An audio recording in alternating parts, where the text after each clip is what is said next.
Welcome to our Watch App course from Edgeonics. My name is Brett. Now we're going to add in our data source. We're going to start off with kind of a temporary solution, but it's a technique that I want to show in case you're wanting to share a data source from the iOS app into the Watch app and have easy access to it. So this is a data source that would be very shared between the apps, meaning if it's updated on the Watch side, it can affect the iOS app.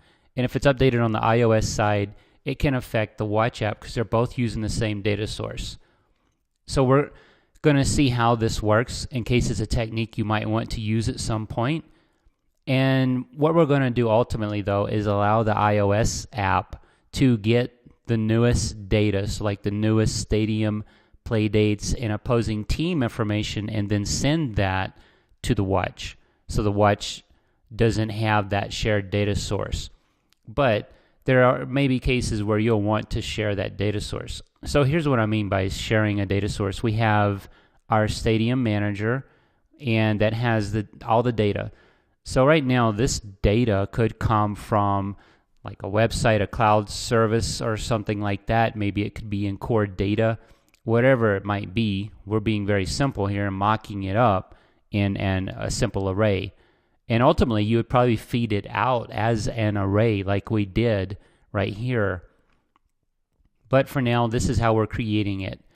And then we have our Stadium class. So these are going to be used in the iOS app. And for that, what I actually want to do is I'm going to click on these two files, and then I'm going to click on Show File Inspector. And if I do that, it'll bring up the File Inspector. Actually, let me just click on one of these at a time. Show File Inspector, and here it is over on the right. You can see here in the Utilities pane. So right now, this is the one it's using, this WatchKit extension. If you look under Target Membership, what we want is to make it shared. So I am going to click this Watch test, which is actually the iOS app. But first, I'm going to move these into our iOS app. Because again, it would probably be the source of data. Now we'll get build errors. Or actually, we may not get build errors because this still maps to the Watch app. But I'm going to go ahead and build this now so we can get any potential errors out of the way. So it does. Even though these files are in the iOS folder, they're still mapped to, you can see here, the WatchKit extension, but they're not mapped to the iOS app. So if I try to do anything with the Stadium Manager, so for example, if I type in Stadium Manager, you can see I'm not getting anything for that. So to handle this situation, I'm going to click the Stadium Manager and click the target over here, the Target Membership for Watch app. And now if I go back to my view controller, I've got my Stadium Manager. I'm just going to retype this. You can see now I have full access, and I've got all my stadiums. Now I don't have access to the Stadium class, but if I go over here and click on it, and I still have my file inspector open, I can just click. Now they're both using this class for Stadium, and they're also using this manager. So this data is going to be available to both. And I've moved all this management logic in this Stadium class into the iOS app.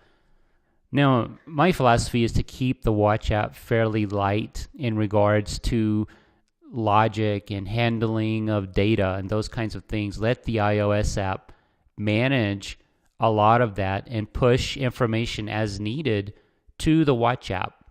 So that's kind of what we've done. We've moved this out of the Watch and put it in the iOS app. Now we can start adding it to our iOS app so there is data available. So again, this is going to be statically shared data, which to start off with, to get data into the iOS app is going to be okay. And what we need to do is fill this picker with that data. I need to create an IB outlet for it, so I'm going to open up the Assistant Editor, close the document outline, and then, whoops, I don't want to drag our buttons. I'm going to Control Drag, create this IB outlet, and this is called Stadium Picker. And then I need to conform to this UI picker view. Let's see, we want data source. We can do data source. We can do delegate. So down here, I'm going to create the code we'll need to handle our picker view delegates. And I can do a mark. This is going to be picker view. So what I want now is picker view did select row. Actually, we need to fill this in, so we're going to do number of rows and component, return however many there are in the stadium manager. So we have stadiums count. Okay, now we'll do picker view. We can do a title for row. So this is going to be the actual title that we're sending back, and that's going to be, see, we're actually should get a class, one of the instances out. So we're going to do let s equals stadium manager stadiums, and then we'll get out particular stadiums. So this is going to be row. Actually, it's not row. We're going to choose, we're going to add row here. We'll get out a stadium. We'll do s dot name. Let's see, what is it complaining about here? Replace stadiums with count. That's fine. And here, want to unwrap. And now, so if we do name, that should supply us with the names of our stadiums. And so up here, let's see. I think we're fine at this point, so we can go ahead and run this in an iPhone 5. Let that run. And what we're looking for now is to make sure our picker view goes ahead and fills. So let's see, what is the error we're getting. So this error is talking about data source. And if I click on, let's see, option, click on data source, go into here and see what's required. So number of components, I think that's the one we don't have. We have the number of rows. So we need those two.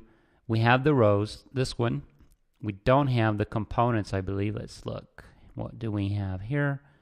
Number of rows and components, but we don't have number of components. So down here, we can do picker view, number of components. See width, row height, number of components in picker view, return 1. That's all we want. If we run this, hopefully we'll get a good build. We do. And let's see what this looks like. All right, so no stadiums at this point. Let's see, we need to do something here. Let's make sure these are firing. See, we need title for row. And okay, there is one thing that I did not do. If I go into my storyboard, we did not connect these up to the view controller for the data source and delegate. So if I control drag to this view controller, we have data source, control drag, we have delegate. Those two pieces in the storyboard definitely need to be done, so it can then start triggering the methods that we have for the delegate. All right, so there they go. Can remove this, and then this last one. Whoop, got an issue here, and we didn't init our stadiums. So that is one thing we need to do.